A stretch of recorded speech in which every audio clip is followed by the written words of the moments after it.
Welcome to Palnadu Bujjamma channel. ఈరోజు మనం అరటి ఆకు యొక్క ప్రాముఖ్యత గురించి తెలుసుకుందాం. ఇంట్లో ఎలాంటి శుభకార్యాలు ఫంక్షన్లు ఉన్నా అరటి ఆకులు ఖచ్చితంగా ఉండాల్సిందే. కానీ ఇది పూర్వం. ఇప్పుడు వీటిని పెద్దగా ఎవరు ఉపయోగించడం లేదు. అరటి ఆకులు కూడా పెద్దగా దొరకటం లేదు. ఇప్పుడు అన్ని పేపర్ ప్లేట్లు, ప్లాస్టిక్ ప్లేట్లు వచ్చేసాయి.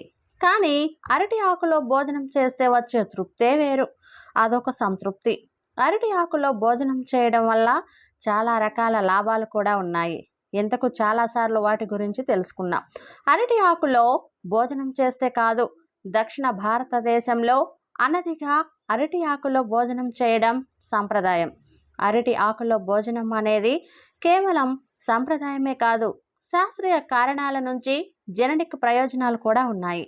అరటి ఆకును భోజనానికి ఉపయోగించడంలో కూడా రకరకాల నియమాలు ఉన్నాయి. అతిథులకు వడ్డించినప్పుడు ఆకు పై భాగంలో వడ్డించాలి. ఎవరి కోసం వారు వడ్డించుకునే సమయంలో ఆకులోని కింది భాగంలో వడ్డించుకోవాలని శాస్త్రం చెబుతుంది.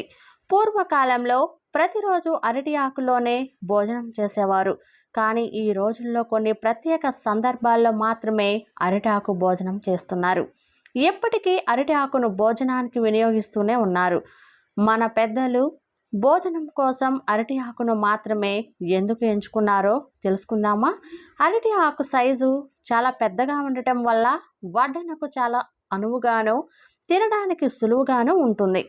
కేరళ వారి సద్య గురించి వినే ఉంటారు. సద్య అనేది కొన్ని ప్రత్యేక సందర్భాల్లో పెద్ద మొత్తంలో చాలా రకాల పదార్థాలు వడ్డిస్తారు. ఇలాంటి సందర్భంలో వడ్డించడానికి పెద్ద ప్లేట్ అవసరం అవుతుంది. అలాంటప్పుడు అరిటాకులో వడ్డించడం చాలా సులభం అవుతుంది. ఒకేసారి అన్ని పదార్థాలు అరిటాకులో వడ్డించే వీలు ఉంటుంది. అందుకే సద్యలో అరిటాకును వాడతారు. అరటి ఆకులు విరివిగా దొరకటం మాత్రమే కాదు, చాలా చవక కూడా. మార్కెట్లో అమ్మకానికి కూడా దొరుకుతాయి. కిలోల చొప్పున లేదా పీస్ చొప్పున అమ్ముతారు. నిజానికి అరటి తోట ఉన్న వారెవరైనా తెలిసిన వారైతే ఫ్రీగా కూడా ఇస్తారు. అరటి ఆకులు వాటర్ ప్రూఫ్ కూడా. సౌత్ ఇండియన్ భోజనంలో సాంబార్, రసం వంటి ద్రవరూపంలో ఉండే ఆహార పదార్థాలు ఎక్కువ. అందువల్ల అరటి ఆకులో తినడం సులభం. పదార్థాలలో ఉండే నెయ్యి, నూనె కూడా ఆకుకు అంటుకోవు. కనుక ఏ ఇబ్బంది లేకుండా భోజనం చేయడం సాధ్యపడుతుంది. కానీ ఆకుకు చిల్లు పడకుండా జాగ్రత్తగా తినాలి. తాజా అరిటాకు మీద పలుచని మైనపు పొర సహజంగా ఉంటుంది. వేడి వేడి పదార్థాలు వడ్డించినప్పుడు అది కరుగుతుంది. అలా కరిగినప్పుడు కమ్మని వాసన వెలువడుతుంది. ఇది ఆహార పదార్థాలకు ఒక ప్రత్యేకమైన ఫ్లేవర్ను ఇస్తుంది. ముఖ్యంగా వేడి వేడి రసం, అన్నం కలిపి అరిటాకులో భోజనం చేసినప్పుడు దీన్ని గుర్తించవచ్చు. అందుకే అరటి ఆకులో భోజనం చేయడం ఒక గొప్ప అనుభూతిని ఇస్తుంది. శాస్త్రం కూడా చెప్తుంది. ఏం చెప్తుందంటే, పూర్వకాలం నుంచి చరిత్రలో అరిటాకు యొక్క ప్రాశస్త్యం గురించి రకరకాల సాహిత్యాల్లో వివరించారు. కేవలం సాంప్రదాయాలు, పండగల్లో మాత్రమే కాదు, అలంకరణలో, భోజనాల వడ్డింపులో కూడా వాడినట్టు దాఖలాలు ఉన్నాయి.